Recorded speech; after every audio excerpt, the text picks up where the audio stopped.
বৃহস্পতিবার সন্ধ্যা থেকে সমাজপাতায় অভিনেতা আফরান নিশোকে গ্রেপ্তারের খবরটি চাউর হয়। ফেসবুক ভরে যায় তারকা অভিনেতাকে গ্রেপ্তারের ছবি। সত্যি কি গ্রেপ্তার হয়েছেন নিশো?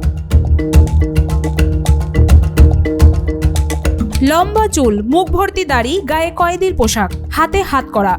পুলিশের গাড়িতে অভিনেতা আফরান নিশোকে নেওয়া হচ্ছে রাজধানীর গুলশানে। প্রথম দেখাতেই যে কারো মনে হবে নিশোকে গ্রেপ্তার করে নিয়ে যাচ্ছে দুইজন পুলিশ। অভিনেতা আফরান নিশো এমন কোনো অপরাধেও জড়িত নন যার জন্য সাজাপ্রাপ্ত হয়েছেন। মূলত আসছে ঈদে মুক্তি পেতে যাচ্ছে নিশো অভিনীত সিনেমা দাগি। এটি তারই প্রচারণার অংশ। সিনেমাটি মুক্তির আগে বৃহস্পতিবার রাজধানীর গুলশানের শুটিং ক্লাবে সংবাদ সম্মেলনের আয়োজন করা হয়।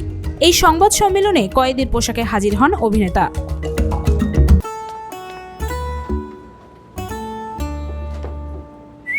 এই ঈদে জুয়েলারি ক্লোদিং এ বিকাশ পেমেন্টে ডিসকাউন্ট।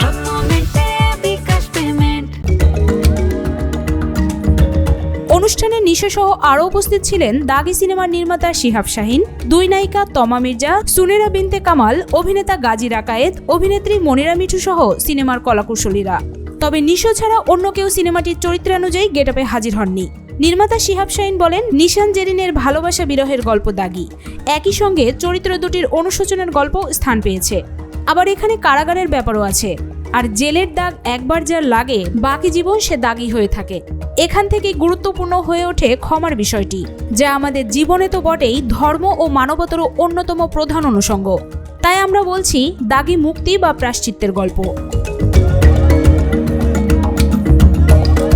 এর আগে পুলিশ ভ্যানে আফরান নিশোকে নিয়ে আসা হয় অনুষ্ঠানস্থলে। এমন পোশাকে উপস্থিত হওয়ার ব্যাখ্যাও দিলেন এই অভিনেতা। নিশো বলেন, আজ যে পোশাকে হাজির হয়েছি এটা ছিল নিতান্তই দাগি সিনেমার প্রচারের জন্য করা। বাইরের দেশগুলোতেও সিনেমায় ভিন্ন প্রচার দেখা যায়। আজকের বিষয়টি অনেকেই ইতিবাচকভাবে, আবার কেউ নেতিবাচকভাবে নিতে পারেন। এটা নির্ভর করে যারা প্রচার মাধ্যমের সঙ্গে জড়িত তাদের উপর। তারা যেভাবে প্রচার চালাবে মানুষের কাছে সেভাবেই পৌঁছাবে। সৈয়দপুর, রাজশাহী আর ঢাকায় হয়েছে দাগি সিনেমার শুটিং। সিনেমার বিভিন্ন চরিত্রে আরও অভিনয় করেছেন শহীদুজ্জামান সেলিম, গাজী রাকায়েত, মিলি বাশার, রাশেদ মামুন অপু, একে আজাদ সেতু সহ অনেকেই।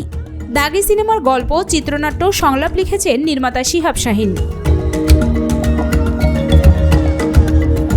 প্রসঙ্গত, দাগি সিনেমার টাইটেল গানে কণ্ঠ দিয়েছেন নিশো নিজেই, যেটি বুধবার প্রকাশ হয়েছে।